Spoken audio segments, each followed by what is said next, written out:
تو اس گڑھے میں جا کر ختم ہو جانا نہیں ہے، اس کا دی اینڈ یہ نہیں ہے، بلکہ اس کا جو اختتام اور انجام ہے وہ اللہ تک پہنچنا ہے اور قیامت کی شکل میں ہے۔ ایک بات تو یہ ہے۔ دوسری چیز جو نقطہ اس کے اندر موجود ہے وہ یہ ہے کہ قرآن مجید کہتا دیکھیں موت بھی ایک مخلوق ہے، ایگزسٹ کرنے والی ایک چیز ہے۔ جس طرح دیگر مخلوقات ہیں بہت ساری، ہم انسان مخلوق اللہ ہیں اور بہت ساری چیزیں اللہ کی مخلوقات میں سے ہیں، اس طرح موت بھی اور زندگی دونوں بھی مخلوقات خداوندی ہیں۔ قرآن مجید میں کہا خلق الموت والحیات لیبلوکم ایکم احسن عملا، خلق الموت، خلق کیا ہے ہم نے، یعنی مخلوق خدا میں سے ہے۔ اور تیسرا جو نقطہ اس کے اندر ہے وہ یہ ہے کہ موت جو ہے ایک وسیلہ اور ایک در حقیقت دیکھے تو ایک ٹرانسپورٹر ہے موت، جو ٹرانسپورٹ کر رہی ہوتی ہے ہمیں اس دنیا سے بڑی دنیا کی طرف اور وسیع دنیا اور دائمی دنیا کی طرف، جو ہے اس گھر سے اس اصلی گھر کی طرف، ٹرانزٹ پیریڈ سے پر منٹ جہاں ہم نے ڈسٹینس ہے ہماری، اس کی طرف ٹرانسپورٹ کرتی ہے موت۔ اور وہ ٹرانسپورٹر کون ہے؟ وہ موت ہے۔ یعنی دوسری صورت میں آپ اس کو کہہ سکتے ہیں کہ ایک ایسا ٹول ہے یا ایک ایسی ٹرین ہے، ایک ایسی جو ہے وسیلہ ہے جو ہمیں یہاں سے ٹرانسپورٹ کر کے وہاں تک پہنچاتا ہے۔ اسی لیے مولا کائنات نہج البلاغہ میں بھی اور دیگر خطبوں میں بڑے خوبصورت تعبیرات فرماتے ہیں انما تنتقلون من دار الى دار، دیکھو در حقیقت تم لوگ ایک گھر سے دوسرے گھر کی طرف منتقل ہو رہے ہو، شفٹنگ کر رہے ہو۔ جیسے کرایہ دار ہیں، یعنی کرایہ دار ہے، ایک بڑا عرصہ ایک گھر میں رہتے ہیں، اس کچھ عرصے کے بعد جو ہے تنتقلون من دار آخر، اس گھر کو چھوڑتے ہیں، کسی اور گھر میں چلے جاتے ہیں۔ ظاہر اس شفٹنگ کے لیے ان کو کچھ ٹرانسپورٹ کی ضرورت ہے، وہ ٹرانسپورٹ ہو جاتے ہیں وہاں پر، اب سامان کو بھی ٹرانسپورٹ کرتے ہیں۔ تو ہم بھی مولا یہ فرمانا چاہتے ہیں کہ دیکھو تم لوگ جو ہے نا ایک گھر سے دوسرے گھر کی طرف ٹرانسفر ہونے والے ہو، ٹرانسفر ہوتے رہتے ہو، یعنی ادھر سے جو کہ ہماری ٹیمپریری اور ٹرانزٹ پیریڈ تھا، پرماننٹ پیریڈ کی طرف ہمیں موت کیا کرتی ہے؟ ٹرانسپورٹ کرتی ہے اور منتقل کر دیتی ہے۔ آیت کا اگلا حصہ ہے وَنَكْتُبُ مَا قَدَّمُوا وَآثَارَهُمْ، یعنی نَكْتُبُ لکھنا ہے، قَدَّمُوا آثَارَهُمْ جو کچھ وہ کر رہے ہیں ان کی جو ایکٹیویٹیز ہے۔ دوسرے الفاظ میں اگر ہم آج کی ماڈرن لینگویج میں بات کریں تو کہیں کہ اصل میں یہ فرمانا چاہ رہا ہے کہ ہر انسان جو اپنے پرماننٹ گھر کی طرف آئے گا ٹرانسپورٹ ہو کر، تو اس وقت وہ اپنا کریکٹر سرٹیفکیٹ، یہ جو ٹیمپریری پیریڈ تھا اس کا پورا کریکٹر سرٹیفکیٹ لے کر آئے گا، اپنی پوری ایکٹیویٹی کی ڈیٹیل لے کر آئے گا، رپورٹ ساتھ میں لے کر آئے گا، اپنی پرفارمنس کی، اپنی کارکردگی کی جو تفصیلات ہیں وہ اپنے ساتھ لے کر وہاں پر آئے گا۔ یہ بہت زیادہ تاکید اس طرح کے پہلو پر ہوتی ہے۔ نامہ اعمال جس کو ہم کہتے ہیں، نامہ اعمال نکتب ما قدموا وآثارهم، سورہ واقعہ میں بھی اور جگہوں میں کتاب کا لفظ استعمال کیا ہے، یعنی کتاب اس لیے کوئی لکھا ہوا آپ کو دے دیا جائے گا، لو جی یہ آپ کی پرفارمنس رہی ہے، لاسٹ جو آپ جو ہے ٹرانزٹ پیریڈ میں آپ نے جو 60 70 80 یا اس سے زیادہ یا کم جو ہے آپ نے جو لائف گزاری تھی، اس کی پوری جو ڈیٹیل ہے آپ کا جو پورا کریکٹر سرٹیفکیٹ اور پرفارمنس ہے وہ اس کے اندر موجود ہے، یہ آپ لے کے جائیں۔ اب یہاں پر دو پہلو ہیں، ایک ہے کہ ذاتی زندگی کی بھی کارکردگی اور پرفارمنس ہماری اس وقت وہاں پریزنٹ ہوگی، اور اسی طرح جو ہے اجتماعی زندگی کی بھی، کیونکہ ظاہر ہے کہ ہمیں اللہ نے اس لیے یہ ایسے خلق نہیں کیا کہ صرف ہم نے اپنی ذات تک محدود رہنا ہے، کیونکہ ہماری کہتے ہیں نا انسان مدنی الطبع، ارسطو نے کہا تھا کہ انسان جو ہے نیچرلی سوشل ہے، تو ایک سوشل لائف بھی ہے ہماری اور رسپانسبلٹیز بھی ہیں ساتھ ساتھ، تو دونوں پہلو سے وہاں پر جو ہے ہمارے جو کارکردگی اور پرفارمنس کی رپورٹ ہے وہ دونوں طریقوں سے ہے۔ اس کو ہم کیسے، کیا قرآن مجید میں ہماری سوشل لائف کے حوالے سے بھی بات کی ہے کہ ہم تمہیں آزمائیں گے؟ جی، جیسے بڑی خوبصورت تعبیر استعمال کرتا ہے قرآن مجید دیگر آیات میں، کہہ رہا کل امت تدعی الی کتابها اليوم، ہر امت کو، ہر سوسائٹی کو، ہر نیشن کو، ہر گروہ کو اس کی جو کارکردگی سرٹیفکیٹ یا پرفارمنس کی ڈیٹیلز ہے اس کے ساتھ اس دن بلایا جائے گا، تدعا بلایا جائے گا اس دن، یعنی من حیث امت ان کی کارکردگی کو پرکھی جائے گی کہ وہ ایک نیشن اور ایک امت ہونے کے حوالے سے ان کی پرفارمنس کیا رہی ہے، کیسے انہوں نے زندگی گزاری ہے، واقعی ایک نیشن کی طرف، یا پھر وہ جا کے نفسا نفسی کے شکار ہو گئے اور اپنا اپنا دیکھا۔ تو لہٰذا یعنی کہنا کا مطلب یہ ہے کہ ہمیں جہاں ذاتی طور پر پرکھا جائے گا کہ ہمارے اپنے اعمال ٹھیک ہے کہ نہیں، مثلا واضح ہے چیزیں، میں زیادہ ڈیٹیل میں نہیں جانا چاہتا، جیسے میرا اور اللہ کا رابطہ کیسا رہا ہے اس دوران میں، میرے اور دین کا رابطہ، میرے اور میرے نبی کا رابطہ، میرے اور میرے کتاب قرآن مجید، میری کتاب سے رابطہ، میرا اور میرے امام کے ساتھ رابطہ کیسا رہا ہے، ایک تو یہ مسئلہ ہے۔ ایک یہ کہ میرا رابطہ مجھ جیسے انسانوں کے ساتھ کیسا رہا ہے، وہاں جو میری رسپانسبلٹیز تھی، اسی لیے آپ دیکھتے ہیں عبادات میں جو کہ آپ جانتے ہیں جو عبادت ہے وہ خالصتاً عبد و معبود کے درمیان ہوتی ہے، یعنی ہم نماز پڑھتے ہیں تو پڑھنے والا اور اس کے رب کے درمیان ایک رشتہ اور تعلق ہے، اور اس جیسی انتہائی ذاتی نوعیت کی عبادت کو بھی اجتماعی شکل دی ہے اللہ نے، اسی لیے جماعت کی جو فضیلت ہے وہ عبادات میں دیکھیں تو دوسروں سے زیادہ، مثلا کہا کہ دعا کے بارے میں حتیٰ دیکھیں نماز کی جماعت تو اپنی جگہ، نماز جمعہ، نماز عیدین، دیکھیں یہ نماز جمعہ اور نماز عیدین تو ایک بندہ کر ہی نہیں سکتا ہے، بہت ساری عبادات کر ہی نہیں، یعنی عجیب ہے کہ ایک وہی نماز جو صبح کی 2 رکعت نماز میں نے ذاتی پڑھی تھی تو میں نے اپنا فریضہ ادا کیا تھا، اور اس میں کوئی ایکسٹرا مجھے کوئی بینیفٹس نہیں تھے سوائے اس کے کہ میں نے فریضہ ادا کیا، اور اس فریضے کی ادائیگی میں بندگی کے نتیجے میں جو مجھے الٹیمیٹ چیزیں مل رہی ہیں اللہ سے وہ مل رہی ہیں، لیکن اسی نماز کو اگر میں نے جا کے جماعت کے ساتھ پڑھا تھا تو وہ 70 گنا زیادہ ہو جاتی، ملٹیپلائی ہو رہی ہیں 70 مرتبہ، یعنی آسان نہیں ہے، یعنی یہ کوئی ایسے نہیں ہے، کتنا ایزی راستے سے دے رہے ہیں، اتنی امپورٹنس جماعت کی وجہ سے، جماعت کی امپورٹنس کے بارے میں بات کی، یہ تو عبادات کی حد تک ہے ہمیں، اسی لیے اب باقی چیزوں کے بارے میں آپ سمجھ سکتے ہیں کہ جو کہ عبادت صرف عبد و معبود کا ایک معاملہ ہے، اس کے لہٰذا کل امت تدعی الی کتابها اليوم، آج کے دن یعنی قیامت کے دن، اس لیے کہ ہر بندے کو الگ الگ بلایا جائے گا، اس کو الگ الگ اس کے پرسنل اعمال کو چیک کیا جائے گا، امت کو بلایا جائے گا، من حیث امت آپ نے کیا کردار ادا کیا اور کس طرح کے رول پلے کیے ہیں۔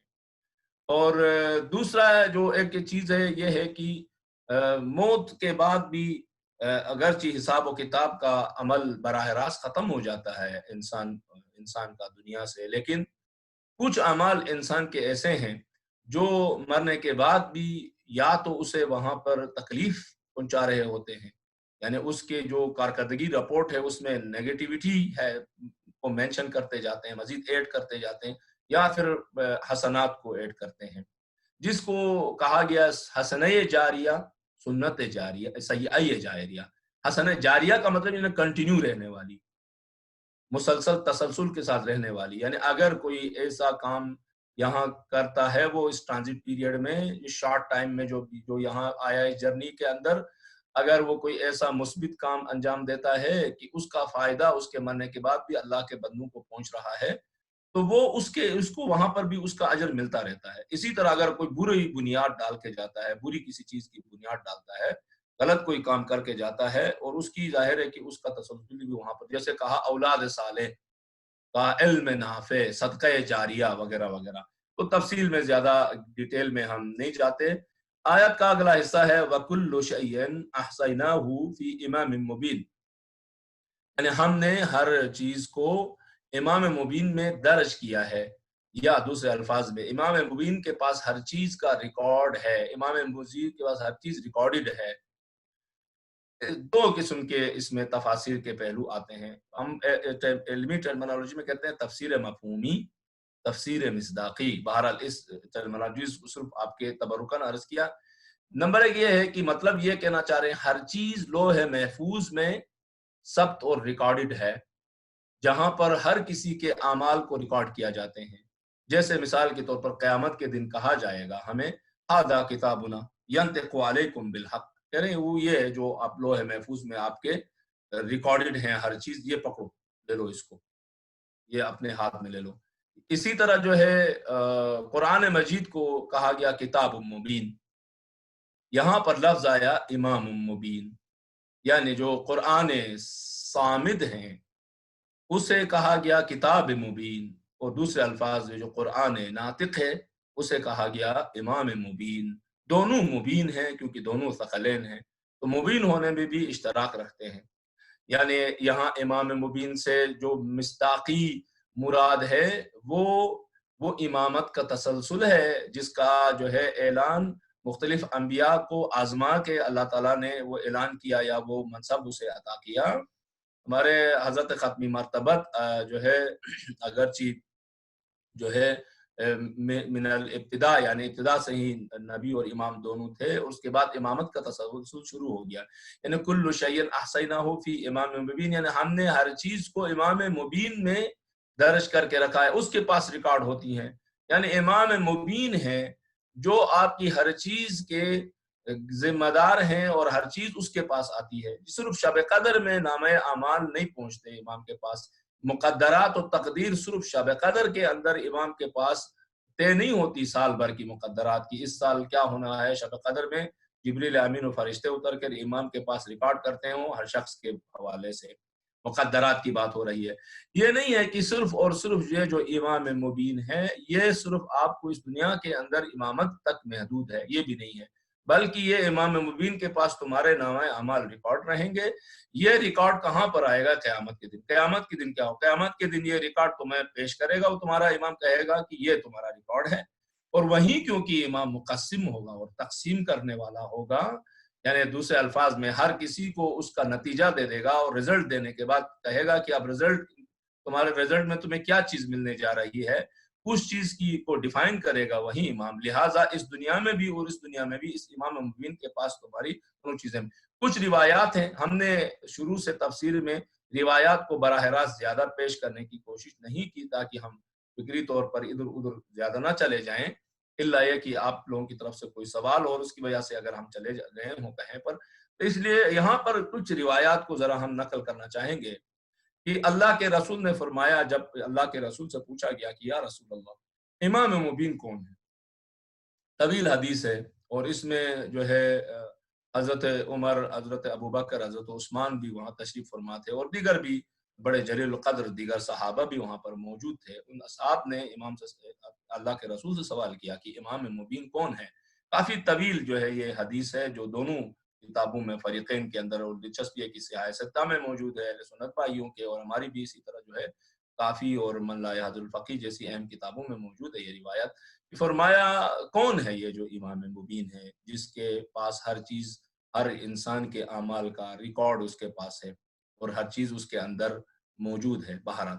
تو فرمایا ہوا ہذا انہ الامام الذی احصى اللہ تبارک وتعالی فیہ علم کل شیء۔ تو اللہ کے رسول نے فرمایا اس سے مراد جو ہے وہ امام ہے جسے ہر چیز کی علم جس کے پاس موجود ہے، اور ہر چیز اسی کے پاس منحصراً یعنی اسپیسیفکلی صرف اسی کے پاس ہی موجود ہوتی ہے، وہ امام جو ہے وہی ہے جو کہ میرا نائب ہے، یعنی مولائے کائنات علی علیہ السلام کی طرف اشارہ کیا۔ اسی طرح جو ہے تفسیر مصداقی کے اندر دیکھیں تو ایک اور روایت ہے، صالح ابن سہل جو کہ صحابی تھے چھٹے امام کے، انہوں نے چھٹے امام سے سوال کیا اس کے بارے میں، فرمایا یقرأ وکل شیء احصیناہ فی امام مبین، فرمایا کہ یہ جو تم لوگ پڑھتے ہو کل شیء احصیناہ فی امام مبین سورہ یاسین میں، قال فی امیر المؤمنین علیہ السلام، کہا کہ یہ جو امام مبین ہے یہ امیر المؤمنین علی علیہ السلام مراد ہیں یہاں پر جو ہے، قسیم النار والجنہ اسی لیے کہا گیا۔ اسی طرح دیگر تفاسیر کے اندر بھی کچھ اس طرح کی روایات آئی ہیں جس میں مولائے کائنات نے خود فرمایا انا واللہ، قسم کھا رہے ہیں مولائے کائنات، خدا کی قسم کہتا ہے میں خدا کی قسم، الامام المبین، میں ہوں جو واضح کھلا امام مبین ہے، ابین الحق من الباطل، اس دنیا میں جب تمہارا امام ہوں تو میرا کام کیا ہے کہ میں حق و باطل کے درمیان وضاحت اور فاصلہ ڈال کے ایک ایک چیز تمہیں بتلاتا ہوں کہ کون سی چیز حق ہے اور کون سی چیز باطل ہے۔ ورثتہ من رسول اللہ، اور ذہن میں رکھو کہ میں رسول کا وارث ہوں اس مسئلے میں، حق و باطل کے پہچان کرانے میں، تم لوگوں کو صحیح رہنمائی کرانے میں، دین سکھانے میں، قرآن کے حقائق بیان کرنے میں، اللہ اور تمہارے درمیان رابطے کے لیے اور درست اور ٹرو مذہب کو سمجھانے کے لیے میں ہوں وارث رسول اللہ کا۔ ممکن ہے کہ بہت سے لوگ یہاں بہت سی چیزوں کے وراثت کے دعوے دار یا رشتے ناطے اور تعلقات اور جو ہے اس طرح کی چیزوں کا ذکر کریں، لیکن یہ بات ذہن میں رکھو کہ خونی رشتے ہو سکتے ہیں ہوں، خاندانی رشتے ہو سکتے ہیں ہوں، قبیلئی رشتے ہو سکتے ہوں، علاقائی رشتے ہو سکتے ہوں، قومی رشتے بھی ہو سکتے ہوں اس رسول اللہ کے ساتھ، لیکن جو حق و باطل کے درمیان حد فاصل بیان کرنا ہے، جو علم اللہ کو بیان کرنا ہے، وہ کون ہے؟ انا واللہ الامام المبین ابین الحق من الباطل وورثت من رسول اللہ صلی اللہ علیہ وآلہ وسلم۔ اسی طرح کی ایک اور آیت کو سورہ اسراء کے جو ہے سورہ اسراء میں بھی ایک آیت ہے جس میں فرمایا کہ یوم ندعو کل اناس بامامہم، اس دن جو ہے ہر لوگوں کو یا ہر قوموں کو یا نیشنز کو بھی امامہم اپنے لیڈروں کے ساتھ بلایا جائے گا، اپنے اماموں کے ساتھ بلایا جائے گا۔ فمن اوتی کتابہ بیمینہ فاولئک یقرؤون کتابہم ولا یظلمون۔ تو یہ آیت بھی اسی کی طرف اشارہ کر رہی ہے کہ ذہن میں رکھو کہ قیامت کے دن بھی تم لوگ اپنے قائدین کے ساتھ آؤ گے، تم لوگ اپنے لیڈروں اور اماموں کے ساتھ وہاں پر حاضری دو گے۔ تو لہذا جو تم نے یہاں پہ جس طرح کا لیڈر چنا ہے، جس کو فالو کیا ہے، وہیں وہ وہاں پر اسی کو فالو کرتے رہو گے۔ ممکن ہے کہ ایک شخص عقیدے کے اعتبار سے یہ الرٹ ہے، ہمارے لیے سب کے لیے الرٹ ہے، کوئی اس میں استثناء نہیں ہے، کوئی کسی کو یہاں پہ امیونٹی حاصل نہیں ہے، ہم سب جو ہے اس سے دوچار ہیں۔ ممکن ہے کہ یہاں پر عقائد کے یا عقیدت کے اعتبار سے، یہ عقیدے کے اعتبار سے ہم جو ہے ہمارے جو ہے امام جو ہے درست ہوں، لیکن میدان عمل میں ہمارے وہ امام نہ ہوں۔ میدان عمل میں میرا امام اصل میں میری نوکری ہے، میرا امام ممکن ہے کہ میاں کے لیے بیوی ہو اور بیوی کے لیے میاں ہو۔ میں ازراہ مزاح کہہ رہا ہوں، ویسے زیادہ تر جو ہے آج کل کے دور میں بیویاں ہی جو ہے قیادت کر رہی ہوتی ہیں گھر میں، کم سے کم بہرحال۔ تو ممکن ہے کہ میرے لیے عملی پریکٹیکلی طور پر، ان پریکٹیکل، میں نے ان تھیوریٹیکل بات نہیں کر رہا، عقائد اور عقیدت کی بات نہیں کر رہا ہوں، پریکٹیکل لائف میں ممکن ہے کہ ہم میں سے بہت سو کا جو امام ہے وہ نوکری ہو، وہ ممکن ہے کہ وہ اس کا سٹیٹس ہو، وہ ممکن ہے اس کا بینک بیلنس ہو، ممکن ہے اس کی اور بہت سارے ٹائٹلز اور عناوین اور چیزیں ہوں کہ جو اس کو اصل میں لیڈ کرتے ہوں۔ یہاں پہ جو جس کی لیڈنگ میں وہ لائف گزار رہا ہے، وہ لیڈنگ وہ امام نہ ہو جو جس کے اوپر اس کا عقیدہ ہے۔ عقیدتاً ممکن ہے اس کا امام کچھ اور ہو، عقیدت میں بھی اور عقیدے میں بھی، دونوں پہلو سے امام جو ہے درست ہو اس کا، لیکن میدان عمل میں اس کا امام جو ہے بالکل ہی کوئی اور چیز قرار پا رہی ہو۔ اسی لیے ہے احادیث میں، آخر زمانے کی جو احادیث ہیں اس میں یہ الرٹ جاری کیا گیا ہے ہمارے لیے، یہ کہا گیا ہے کہ دیکھیں اولئک نساؤہم قبلتہم، یا جو ہے کہا کہ وہ مرد جن کی جو ہے قبلے جو ہے جس کی طرف رخ کرتے ہیں وہ ان کی عورتیں ہیں، یا اور ایسی عورتوں کے بارے میں فرمایا کہ نسبۃ کاشفات مبرجات، یعنی برعکس کہا کہ ان کے لیے جو ہے خدا و امام و رسول پریکٹیکل لائف میں سے زیادہ جو ہے وہ ان کے رشتے ہیں جو شوہر کی شکل میں ہیں یا بیٹا اور باپ کی شکل میں، بھائی کی شکل میں، وغیرہ وغیرہ۔ پر یہ الرٹز ہیں ہمارے لیے، اللہ سے دعا کرتے ہیں اور انشاءاللہ کہ ایسا نہیں ہے۔ یہ جو جلسے ہیں یہ بتلاتے بھی ہیں کہ ہم سب انشاءاللہ کہ اس کیٹیگری میں نہیں ہیں، لیکن ہمارے سامنے یہ خطرات موجود ہیں جس کی طرف الرٹ جاری ہمیں ہمیشہ کرتے رہے ہیں ائمہ معصومین علیہ السلام۔ خاص کر یہ جو آخری زمانہ ہے، یہ زمانہ بڑا پراشوب بھی ہے، بڑا مشکل بھی ہے، بڑا کٹھن بھی ہے، اس میں دینداری بڑی مشکل ہے اس کے اندر۔ کہتے ہیں کہ دیندار ذلیل و خوار ہوگا اس زمانے میں، یعنی جو زیادہ دیندار ہوگا اس کو ذلیل کریں گے لوگ، خوار کرنے کی کوشش کریں گے۔ بہرحال خدا جو ہے ان چیزوں سے محفوظ رکھے۔ آیت کا اگلا حصہ ہے وَاضْرِبْ لَهُمْ مَثَلًا أَصْحَابَ الْقَرْيَةِ إِذْ جَاءَهَا الْمُرْسَلُونَ، کہہ رہے ہیں کہ دیکھیں وہ اس اور ان کے سامنے اصحاب یعنی قریہ یا اصحاب دیہات یا اس علاقے کے اصحاب کی مثال کو پیش کرو جب اس بستی میں اللہ کی طرف سے وہ مرسلین جب وہاں پر چلے گئے تو انہوں نے کیا کیا، انہوں نے ان بیچاروں کو ٹھکرا دیا۔ دو گئے تھے، دو بیچاروں کو انہوں نے مانا نہیں مان کے بلکہ ان کو اذیتیں دینے شروع کر دیے۔ تیسرے کو بھیج دیا، ارسلنا الیہم اثنین فکذبوہما، دو کو بھیجا تھا تو انہوں نے جھٹلا دیا اس کو۔ فعززنا بثالث، عجیب تعبیر ہے، فعززنا بثالث، ہم نے جو ہے ان کو تیسرا بھیج کے مزید ان کو احساس دیا یا ان کی تقویت کر لی۔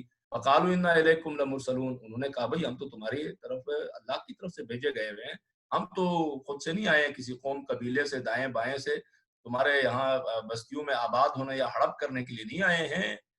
بلکہ ہم تو خدا کی طرف سے بھیجے گئے ہیں بھائی۔ اب یہ جو مسئلہ ہے، یہ کیونکہ ایک ہسٹوریکل پہلو سامنے آیا کہ سب سے پہلا کوشچن تو اس کے اندر یہ نکلے گا کہ بھائی یہ بستی کون سی تھی؟ یہ کون سی بستی تھی جس کی طرف اللہ نے 2 اپنے نبیوں کو بھیجا اور اس کو جھٹلانے کے بعد جو ہے تیسرا ایک اور نبی کو بھیجا؟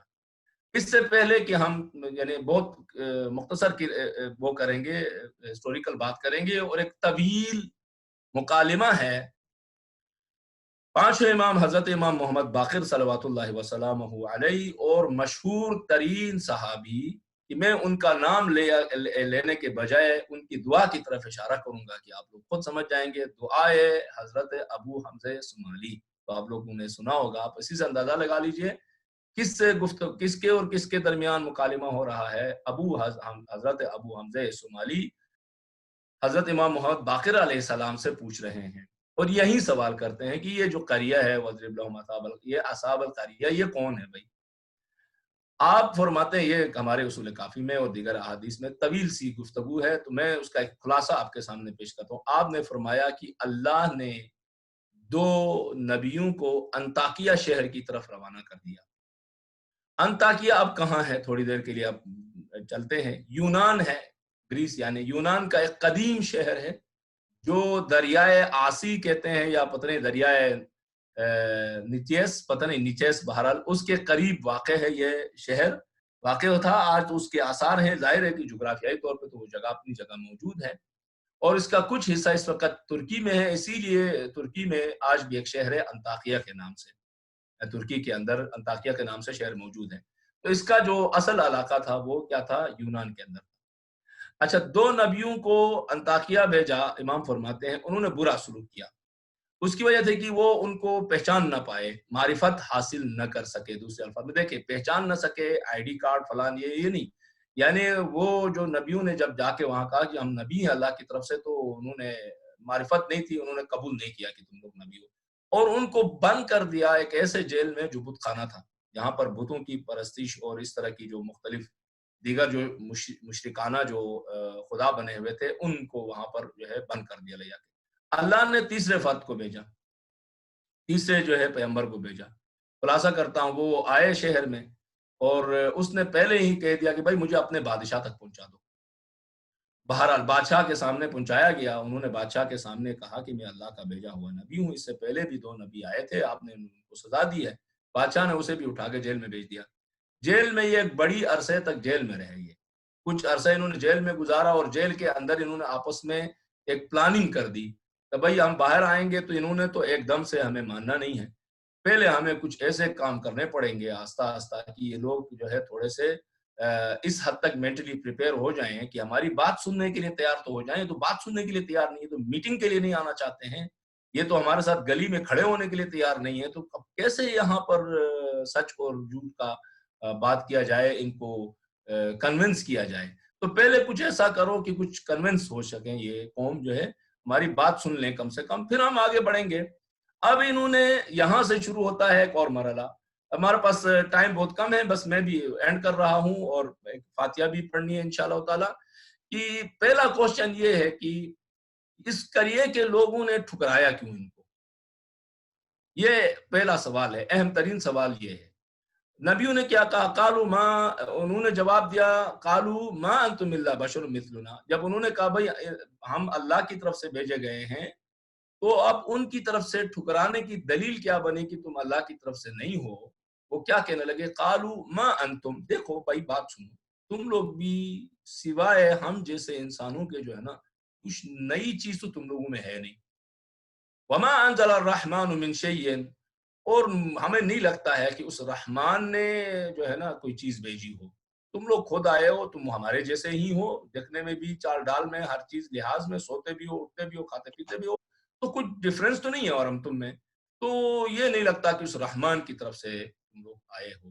خیر، ان نبیوں نے کہا قالوا ربنا یعلم انا الیکم مرسلون، کہا کہ دیکھو بھئی اب اللہ جانتا ہے ہمارا، ہم تمہاری طرف بھیجے گئے ہیں۔ خیر، یہاں پہ جو چیز رکاوٹ بنی ان کے لیے، وہ بنی ان نبیوں کا انسانی شکل میں ہونا، بشر ہونا، بشر ہونے کو وہ ہضم نہ کر سکے۔ لہٰذا جو ہے یہ اور بھی قرآن مجید کی آیات میں یہ موضوع کئی بار پروردگار عالم نے چھیڑا ہے کہ کیا لوگ تعجب کرتے ہیں کہ ہم نے جو ہے ایک انسان کو نبی بنا کر بھیجا ہے. یہ برداشت نہیں ہو رہا لوگوں سے کہ ایک نبی انہی کے درمیان سے ہم نے بھیجا، انہی کی طرح کھاتا پیتا اٹھتا بیٹھتا چلتا پھرتا ہے، انہی طرح کی طرح ماں باپ رکھتا ہے، بیوی بچے رکھتا ہے. یہ ہضم نہیں ہو پا رہی ہے. وہ سمجھ رہے تھے کہ اللہ کا جو نمائندہ ہے وہ الگ سے الگ مخلوق ہونی چاہیے تھی، اور اس کا آنا اور اس کا مرنا جو دونوں ہے وہ انسانوں کی طرح نہیں ہوتا. یعنی اس کی پیدائش انسانوں کی طرح ایک ماں باپ سے نہ ہوتی، بلکہ وہ اچانک آسمان سے نازل ہو جاتا، اور اگر مرنا ہو تو بھی عام انسانوں کی طرح مر کے اس کا جنازہ ہو کے دفن کر کے ایک مزار اور روزہ بننے والی شکل نہیں ہوتی. اچانک پتہ چل جاتا کہ وہ اڑ کے چلا گیا ہے وغیرہ وغیرہ. جیسے کہ آج بھی بہت سے لوگوں میں اس طرح کی دماغ میں ایسی باتیں ہیں، مینٹالٹیز ہیں، اس لیے بعض ایسی ٹرمینالوجیز بھی سوسائٹی میں نظر آتی ہیں. اگرچہ وہ ٹرمینالوجیز بذات خود اتنا مشکل کام نہیں ہے، لیکن اس کے پیچھے جو سوچ ہے وہ بڑی خطرناک ہے، کیونکہ بیسک جو قرآنی عقائد ہیں یا قرآنی جو سوچ ہے اس کے بالکل ہی خلاف ہے. اس آیت سے کچھ میسیجز ملتے ہیں. نمبر ایک، پہلا میسیج یہ ملتا ہے کہ انطاکیہ کے لوگ توحید کو مانتے تھے کم سے کم. ٹھیک ہے کہ اس توحید کو انہوں نے بگاڑا تھا، اس کے اندر شرک کر لیا تھا، مکس اپ کر لیا تھا چیزوں کو، لیکن جو ہے وہ توحید سے واقف تھے کم سے کم. جیسے کہ روایات میں کہا گیا کہ یہ واقعہ حضرت عیسیٰ کے دور کے بعد پیش آیا ہے. جب حضرت عیسیٰ کے دور کے بعد یہ واقعہ پیش آیا ہے تو اس کا مطلب یہ ہوا کہ وہاں توحید تو موجود تھی، کیونکہ حضرت عیسائیت یا یہودیت یا کوئی بھی زرتشت کوئی ایک مذہب وہاں پر یقین تھا جو اللہ کے مذاہب میں سے تھا. لیکن جو ہے وہ کیا کہتے ہیں، عقائد طول تاریخ میں ان کے بگڑ چکے تھے. بہت سے چیزیں ان کو واضح نہیں تھی. وہ سمجھتے تھے کہ اللہ کا نمائندہ انسان جیسا نہیں ہونا چاہیے. اس کی دلیل کہاں ہے؟ دلیل یہ ہے کہ انہوں نے یہ اعتراض نہیں کیا کہ کوئی اللہ نہیں ہے، جیسے کہ مکے کے بت پرستوں نے اللہ کے رسول کے اوپر کیا. جب انہوں نے اللہ کے رسول نے کہا کہ قولوا لا الہ الا اللہ، تو انہوں نے یہ اس بات پہ اعتراض نہیں کیا کہ کوئی اللہ جو ہے لیکن آپ اللہ کے نمائندے نہیں ہیں. یہ اعتراض وہاں پہ نہیں ہوا. وہاں پہ ڈائریکٹ اعتراض کہ کوئی ایسا اللہ ہے ہی نہیں. یہ جو آپ تم کہہ رہے ہو یہ تو ہمارے سامنے پیدا ہو گئے تھے، آپ یتیم پلے بڑے تھے وغیرہ وغیرہ. کہا کہ یہ تو کوئی اللہ شاللہ ہے نہیں. اللہ جو ہے وہی لات و عزات و حبل ہیں، اس کے علاوہ کوئی اللہ ہے ہی نہیں. یہی خالق ہے، یہی مالک ہے، یہی رازق ہے. وہاں پہ مسئلہ یہ تھا. یہاں پہ مسئلہ جو ہے وہ یہ نہیں ہے، کیونکہ انہوں نے یہ کہا رحمان کی طرف سے تم نہیں آئے ہو، رحمان کی طرف سے آئے ہوتے تو ہم جیسے نہ ہوتے. یہ ان کا مسئلہ تھا. یہاں پہ جو مسئلہ تھا لہٰذا جو ہے دوسرا جو ان کا مسئلہ تھا کہ انسان کو یعنی اللہ کے نمائندے کو فرشتہ ہونا چاہیے، کہ جس کے اوپر ہم نے ڈسکس کر دیا ہے. کہتے ہیں کہ شیخ طوسی علیہ رحمہ نے اس آیات کی تفاسیر کرتے ہوئے وہاں پر کچھ روایات نقل کی ہیں. اس روایت کے اندر یہ بیان ہوا کہ انہوں نے پھر ان نبیوں نے وہ معجزے وہاں پر کرنا شروع کر دیا. دیکھیں معجزہ یہاں پر آتا ہے. معجزہ کیوں دیتا ہے؟ نبی کو اپنی نبوت کی ثبوت اور دلیل کے طور پہ معجزہ دیتا ہے. کیونکہ انسان کہتے ہیں بھائی تم تو ہمارے جیسے انسان ہو، تمہیں گھر چاہیے، بیوی بچے چاہیے، تھکتے بھی ہو، سوتے بھی ہو، کھاتے پیتے بھی ہو، واش روم بھی جاتے ہو وغیرہ وغیرہ وغیرہ وغیرہ.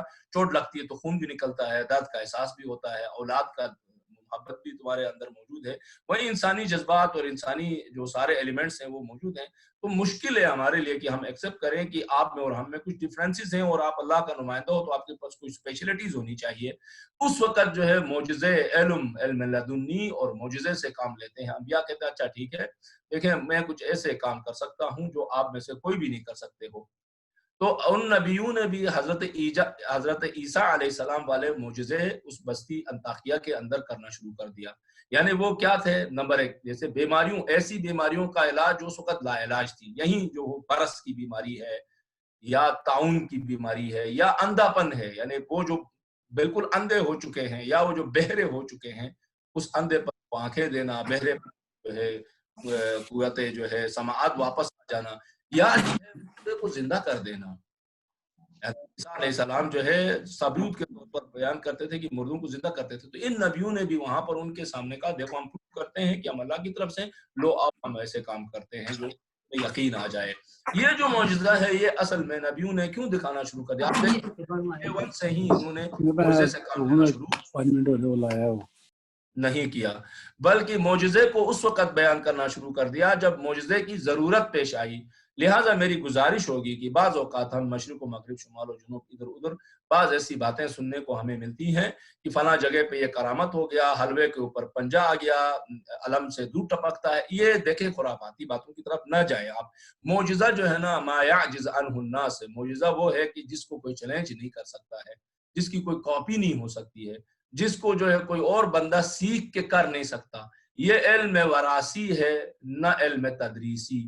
یہ سیکھ کے تدریس و درس و بحث سے حاصل ہونے والا کمال اور حتیٰ سیر و سلوک و ریاضت و عبادت و بندگی و مناجات و دعا و تقوی و پرہیزگاری سے حاصل ہونے والی چیز بھی نہیں ہے. یہ معجزہ صرف اور صرف معصوم کر سکتا ہے. یہ معجزہ صرف اس معجزے کے پیچھے حکمت ہوا کرتی ہے اور حسب ضرورت اس معجزے کو انجام دیا جاتا ہے. اور نعوذ باللہ نستجیر باللہ، ہمیں اس بات کی طرف متوجہ رہنا چاہیے کہ معجزہ جیسی ایک عظیم چیز جو کہ ثبوت و دلیل ہوتی ہے انبیاء و اولیاء و اوصیاء کے لیے، اس کو ہم شعبہ دوازی میں تبدیل کر دیں. تو ایک ہمارے لیے یہ بھی نقطہ ہے جس کی طرف ہمیں توجہ رہنا ہے.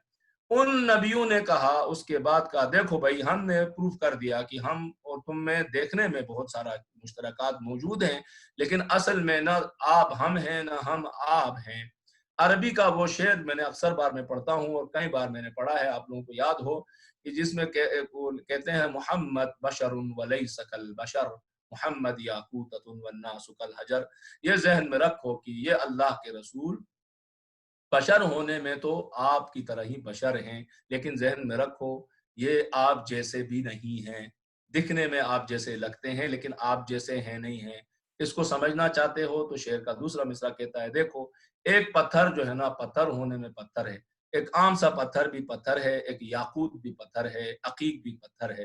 لیکن یاقوت پتھر کہاں، عقیق پتھر کہاں، وہ عام جو سڑک پہ پڑا ہوا پتھر کہاں، دریا کے کنارے پہ پڑا ہوا گول خوبصورت سا پتھر کہاں. ان پتھر ہونے میں وہ مشترک ہیں، پتھر ہونے میں ایک ہیں، لیکن دونوں میں آسمان و زمین کا فرق ہے. لہٰذا یہ بات بنا کو قل انا بشر مثلکم، کہہ دو کہ میں تم جیسا ایک انسان ہوں، لیکن انما یوحا الیہ، میں تم جیسا انسان ہوں لیکن اس انسان ہونے کے ساتھ انما یوحا، مجھ پر وحی اترتی ہے. میں وہی خداوندی کو لینے کی صلاحیت رکھتا ہوں کیونکہ اس کا نمائندہ ہوں. تم لوگ اس کے نمائندے نہیں ہو، میں یہ صلاحیت موجود نہیں ہے. وإلی آخری، اور بہت ساری باتیں جو اس وقت دامن وقت میں گنجائش نہیں. ان نبیوں نے دیکھا بھائی معجزوں کے باوجود سمجھ میں نہیں آ رہی، تو کہا بھائی پھر بات سنو ہماری، وما علینا الا البلاغ المبین، وہ ہم اپنی ذمہ داری نبھاتے، ہم نے اپنی جو نا ہمارا جو ذمہ داری تھی اللہ بلاغ المبین، ہم نے بلاغ مبین کر دیا. انشاءاللہ اگلے اس میں پڑھیں گے کہ بلاغ مبین کیا ہے. ایک نقطہ میں چھوڑ کے جا رہا ہوں کہ آپ سب بھی سوچنا چاہیں تو سوچ لیں. آیات کی اگلی جو آیات آ رہی ہیں اس کے اندر ایک نقطہ یہ آ رہا ہے کہ اس قریے اور انطاکیہ کے لوگوں نے ان پیغمبروں کے اوپر ایک اور الزام بھی لگا دیا. وہ الزام یہ تھا کہ کہا انا تطیرنا بکم، دیکھیں تمہاری وجہ سے نا تم لوگ بڑے بد قدم تھو، شومی قدم کے لوگ تھے، تمہارے یہاں آنے کی وجہ سے بہت ساری نحوست پھیل گئی ہے ہمارے انطاکیہ شہر میں، نعوذ باللہ و نستغفر. پروردگار عالم سے دس بدعا ہے کہ پروردگارہ ہمیں انبیاء و اولیاء کی معرفت عطا فرما، پروردگارہ ہمیں قرآن صامت و ناطق کی معرفت عطا فرما. ہمارے جب تک زندہ ہیں ہماری عقلوں کو قرآن کی اور اطرت کی روشنی میں، اور ہماری سوچ کو، احساسات و جذبات کو پروردگارہ قرآن و اطرت کی گائیڈنس میں چلنے کی توفیق عنایت فرما. میں آپ سب سے گزارش کروں گا کہ اپنے اپنے مرحومین کے لیے اور اسی طرح تمام شہداء کے لیے، خطباء، علماء، واعظین جو اس دنیا سے چلے گئے ان سب کے لیے، اور اسی طرح جو اس کورونا وائرس کے سبب جو لوگ اس دنیا سے چلے گئے ہیں، مرحوم ہو چکے ہیں، ان کے لیے، اور ساتھ ان دو مرحومین کے لیے کہ جن کی آج یہ برسی بھی ہے، اطہر جعفری اور مرحومہ سکینہ کے لیے سورہ فاتحہ اور سورہ اخلاص کی تلاوت کیجیے. بسم اللہ الرحمن الرحیم، الحمدللہ رب العالمین، الرحمن الرحیم، مالک یوم الدین، ایاک نعبد و ایاک نستعین، اهدنا الصراط المستقیم صراط الذین انعمت علیہم غیر المغضوب علیہم ولا اهدنا الصراط المستقيم صراط الذين أنعمت عليهم. لم يلد ولم يولد ولم يكن له كفوا احد. اللهم صل على محمد وآل محمد وعجل فرجهم. مجھے لائٹ جلانے کا خیال ابھی آ گیا. جزاک اللہ قبلہ، ماشاءاللہ. اگر کوئی اگر کوئی ہے بات چیت گفت و شنید کوئی ملاحظہ تو آپ کی خدمت میں ہوں. میرے پاس نماز کے لیے تھوڑا سا وقت ہے ابھی. مجھے ایک میسج کے ذریعے سے سوال آیا سمجھا باجی کی طرف سے. انشاءاللہ اگلی نشست میں اس کے اوپر ہم لوگ شروع میں کچھ تفصیل سے بات کریں گے اس سوال کے بارے میں. آج کیونکہ وقت بچا نہیں اس سوال کے اوپر ڈسکس کیا جا سکے.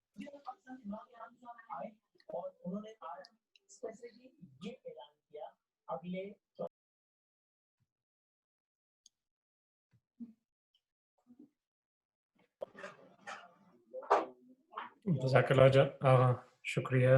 آپ سب سلامت رہیں. یہاں پہ جہاں تک میں پہچان پا رہا ہوں کینیڈا میں کافی پتہ نہیں ہے اس وقت کیا ٹائم ہے. وہاں سے بھی دوست نظر آ رہے ہیں, مینک سے دو نظر آ رہے ہیں, سوئس کے دوست تو ہیں ہی, آئرلینڈ سے بھی غالباً کچھ دوست نظر آ رہے ہیں, اور کچھ دوست یہاں اٹلی سے بھی اس میں موجود ہیں. ہمارے حاجی صاحب اٹلی سے موجود ہیں, حاجی عابد صاحب میرے ہم نام ہیں اور میرے ہمسائے بھی ہیں اور مخلص بھی ماشاءاللہ سے. تمام مومنین و مومنات جو یہاں پہ شریک ہیں اس وبا سے, جو کہ بڑے یقین جانیے دنیا کو اس وبا نے بالکل ہی ثابت کر دیا کہ ہیچ ہے یہ دنیا, کچھ بھی نہیں, انسانوں کے پاس ہاتھ میں کچھ بھی نہیں ہے, اور آگے پتہ نہیں ہے کہ وبا کے بعد کی جو صورتحال ہے وہ کیا ہوتی ہے. اللہ رحم کرے ہم سب کے اوپر, بھوک کی وبا شروع نہ ہو جائے, بھوک کی وجہ سے پھر جنگوں کی وبا شروع نہ ہو جائے جیسے کہ روایات میں بھی ہے. اللہ نہ کرے کہ اس طرح کا مرحلہ ہو.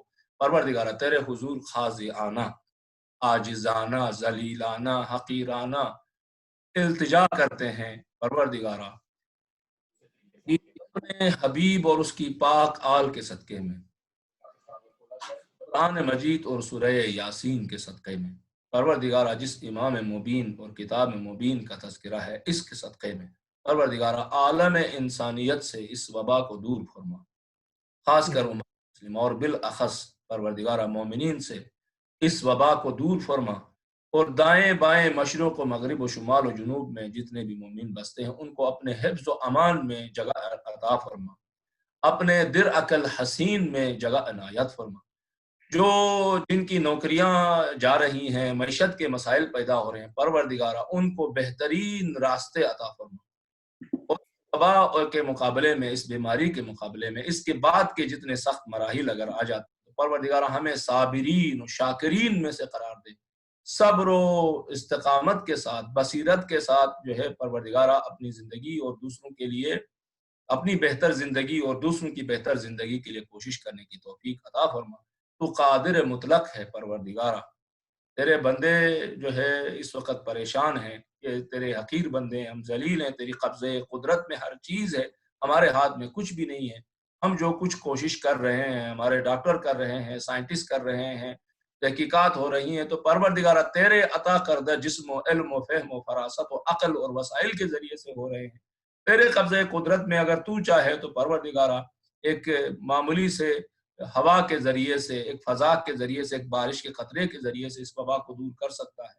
پروردگارہ جو تلاش و کوشش اس وبا سے بچنے کے لیے ہو رہی ہے مختلف لیبارٹریوں میں, پروردگارہ اس کوشش کو کامیاب بنانے کے لیے اپنی توفیق خاص کو شامل حال فرما, سائنسدانوں اور ڈاکٹروں کی توفیقات خیر میں اضافہ فرما. پروردگارہ انسانیت کو اس وبا سے نجات عطا فرما. بن نبی و آلی صلی اللہ علیہ سیدنا محمد خاتم النبیین و سید المرسلین, صلوات بر محمد و آل محمد. دعا امام زمانہ سے اختتام کریں اس کا. بسم اللہ الرحمن الرحیم. اللہم کن لولیک الحجۃ ابن الحسن صلواتک علیہ وعلی في هذه الساعة وفي كل ساعة وليا وحافظا وقائدا وناصرا ودليلا وعينا حتى لتسكنه أرضك طوعا وتمتعه فيها طويلا برحمتك يا أرحم الراحمين اللهم صل على محمد. میں ہوں چند منٹ، آپ میں سے کسی کو کوئی سوال ہو تو بسم اللہ، نہیں ہے تو آپ سب آرام سے جا سکتے ہیں. مختلف جگہوں پہ ممکن ہے کہ مغرب کی اذان کا وقت ہو چکا ہو. میں چند منٹ آپ کی خدمت میں، کسی کو کوئی سوال ہے تو میں حاضر ہوں، اگر نہ تو آپ ہی امان اللہ. چاہ رہی ہے تو اگر کسی بڑے کا بسم سوال اللہ ہے تو بسم وہ اللہ. پہلے لے لیں، ورنہ پھر جی بسم اللہ، آپ کیا کہنا چاہتے ہیں؟ میں نے کہا اگر کسی بڑے کا سوال ہے تو وہ پہلے لے لیں، ورنہ میری چھوٹی بیٹی ہے وہ پوچھنا چاہ رہی ہے تو پھر میں نے کہا ورنہ وہ پوچھ لے گی. چھوٹوں کے سوال زیادہ اہم ہوتے ہیں بڑوں سے. بسم اللہ. بسم اللہ. السلام علیکم. علیکم السلام ورحمۃ اللہ. جب امام ہمارے آئیں گے اس وقت ہمیں کیسے پتہ چلے گا؟ کیسے پتہ چلے گا؟ جب امام تشریف لائیں گے تو کیونکہ وہ امام ہیں اور آسمان سے جو ہے آواز بھی آئے گی، یعنی اناؤنسمنٹ ہوگی. پہلے اس اناؤنسمنٹ میں بتایا جائے گا کہ آپ کے جو امام ہیں وہ کعبے میں خود کو ظاہر کر چکے ہیں. یعنی امام موجود ہے نا اسی دنیا میں، یہیں پر ہیں، اسی دنیا میں ہیں، نظر نہیں آ رہے نا، ہم لوگ نہیں دیکھ سکتے نا امام کو. تو اس وقت جو ہے اعلان ہو جائے گا، پوری دنیا سنے گی. جیسے آج کل ہوتا ہے نا سیٹلائٹ کے تھرو، سیٹلائٹ چینلز ہم دیکھتے ہیں، انٹرنیٹ ہے، ٹی وی چینلز ہیں. تو اللہ تعالیٰ جو ہے پوری دنیا میں اناؤنسمنٹ کرے گا فرشتوں کے ذریعے سے، اور ہر آدمی کو اس کی لینگویج میں یہ اناؤنسمنٹ ملے گی، اور ہر ایک کو یہ سمجھایا جائے گا کہ دیکھیں آپ لوگوں کا جو امام ہے وہ کعبے میں خود کو ظاہر کر دیا ہے، اس نے شو آف کیا اپنے آپ کو، پہچنوا دیا، کہا کہ بھائی دیکھو میں ظاہر ہو چکا ہوں. اس سے جو ہے ایک تو جو چیز ہے وہ اس کے ذریعے سے پتہ چل جائے گا. دوسری چیز یہ ہے کہ اگر کسی کو ڈاؤٹ ہو تو وہ اس امام سے سوال بھی کر سکتے ہیں، اس امام سے پوچھ بھی سکتے ہیں. جیسے کہ ابھی جیسے فرشتوں وہ 2 نبیوں نے معجزے دکھا دیے تھے، وہ امام بھی اسی طرح معجزہ دکھائے گا. اگرچہ خود اس امام کا ظاہر ہونا، ایسے ظاہر ہو کے سامنے آنا خود ایک معجزہ ہے، اتنا بڑا معجزہ ہے، وہیں جو ہے کافی ہوگا بہت سوں کے لیے. مگر یہ کہ کوئی شخص نہ مانے، ہٹ درمی کرے. تو کیا ہے، اناؤنسمنٹ ہوگی، باقاعدہ فرشتے اناؤنسمنٹ کریں گے. ہم لوگ آپ جرمنی میں ہیں تو آپ کو اگر اردو سمجھ میں آئے تو اردو میں اناؤنسمنٹ سنیں گی، نہیں تو آپ جرمن میں سنیں گی. جو آپ کی لینگویج ہے اس میں آپ کو وہ اناؤنسمنٹ سنائی دے گی. سوئے ہوئے ہوں، اٹھے ہوئے ہوں، جاب پہ ہوں، اسکول میں ہوں، کچھ بھی ہوں، پوری دنیا سنے گی. کوئی بھی انسان نہیں ہوگا جس تک یہ آواز، یہ اناؤنسمنٹ نہ جائے. کوئی بھی انسان نہیں کہہ سکتا کہ میں نے اناؤنسمنٹ. اگر ایک آدمی کسی ماؤنٹن کے اوپر بیٹھا ہے، کسی جنگل میں ہے، کسی ڈیپ نیچے سی میں اگر وہ بیٹھا کچھ کر رہا ہے، سب کو یہ آواز جو ہے یہ سنائی دے گی، اناؤنسمنٹ سنائی دے گی اس کی اپنی لینگویج میں، اور وہ انڈرسٹینڈ بھی کرے گا. یعنی ایسی اناؤنسمنٹ نہیں ہوگی کہ وہ کنفیوز ہو جائے، نہیں، کلیئر اناؤنسمنٹ ہوگی، کلیئرلی اس کو انڈرسٹینڈ کرایا جائے گا کہ بھائی آپ کا امام ظہور ہو چکا ہے. کیونکہ یہ اناؤنسمنٹ جو ہے ایک طرح سے کیا ہے، حق کی آواز ہے، اور ہر ایک تک پہنچانا عدالت الہیہ، یعنی اللہ کی انصاف اور عدالت کے تقاضوں میں سے ہیں، یعنی ان کی جو ضرورتوں میں سے ہیں کہ یہ آواز ہر ایک تک اللہ تعالیٰ پہنچائے اور سمجھائے بھی انشاءاللہ. اسی